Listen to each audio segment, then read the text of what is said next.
রাত পোহালেই রোজা। মুসলিমদের অন্যতম গুরুত্বপূর্ণ মাস রমজান মাস। এই রমজান মাসে দলে দলে মুসলিমরা মসজিদে ভিড় করে নামাজ ও ইফতারির মাধ্যমে প্রভুকে খুশি করার উদ্দেশ্যে।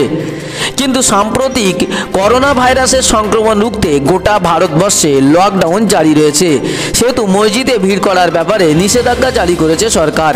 এ বিষয়ে কি ভাবছেন ইমাম সাহেবরা, তা জানতে চাইলে বেঙ্গল ইমাম অ্যাসোসিয়েশনের চেয়ারম্যান ইমাম ইয়াহিয়া জানান, আমরা আগে যে বিবৃতি দিয়েছিলাম সে বিবৃতি থেকে আমরা সরে আসছি না।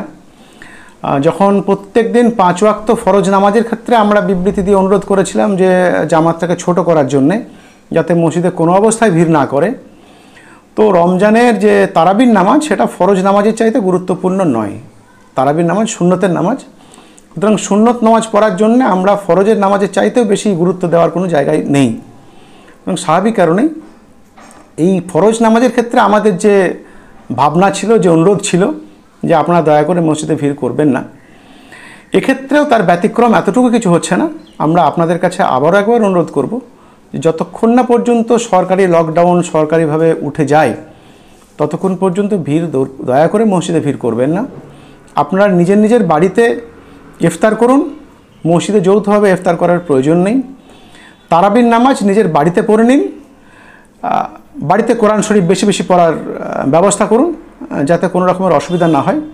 সুতরাং সুন্নত নামাজের জন্য এত ভিড় করার কোনো প্রয়োজন নেই।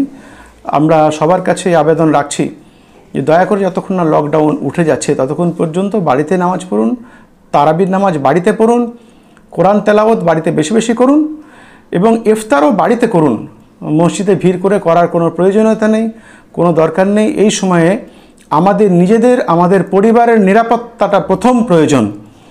মনে রাখবেন, ইসলামের কোনো একটা সুন্নতকে পালন করতে গিয়ে আপনার জীবনের খতরা ডেকে আনবেন না, জীবনের বিপদ ডেকে আনবেন না। জেনে শুনে বিপদ ডেকে আনা ইসলাম বিরোধী। সুতরাং এখনও পর্যন্ত ডাক্তার এবং প্রশাসনের পক্ষ থেকে যে স্টেপ নেওয়া হয়েছে সেটা আমাদের জীবন নিরাপত্তার জন্য নেওয়া হয়েছে। সেই নিরাপত্তাটাকে লঙ্ঘন করা কোনো প্রয়োজনীয়তা নেই, কোনো জরুরত নেই। এবং আমরা আবারও আবেদন করছি, দয়া করে সে নিরাপত্তা বলয়কে ভেদ করবেন না, সে নিরাপত্তাকে ভাঙবেন না।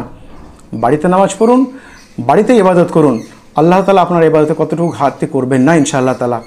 আশা করছি আপনাদের এই মাধ্যমে আমার এই বার্তাটা সমস্ত মুসলিম ভাই বোনদের কাছে পৌঁছে যাবে।